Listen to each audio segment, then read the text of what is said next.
Pour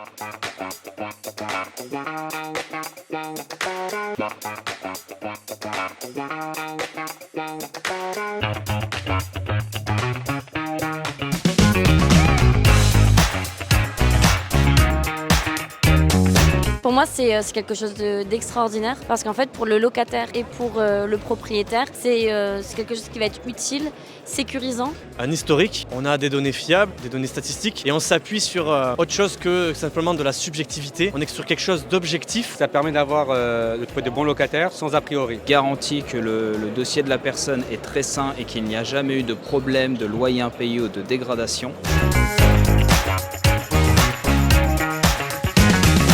Le côté anonyme, pour moi, est très positif parce que malheureusement, la discrimination est encore trop présente dans notre société. Ce qui compte vraiment pour un propriétaire, s'assurer que le locataire soit un locataire sérieux. Le reste, tout ce qui peut être discriminant, ça n'a pas de sens de le prendre en compte. Donc ça laisse plus de chances aux candidats d'éviter une discrimination, non pas à l'emploi, mais au logement.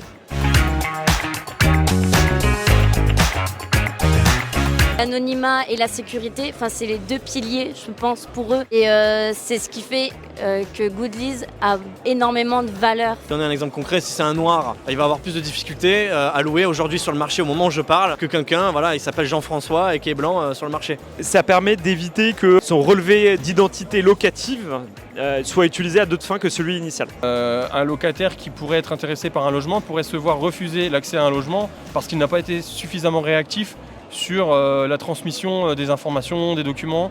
S'il transmet tout dès à présent dans le cadre du RIL, pas besoin de recommencer une énième fois toutes ces démarches et il peut gagner beaucoup de temps auprès d'un propriétaire pour pouvoir accéder à ce logement.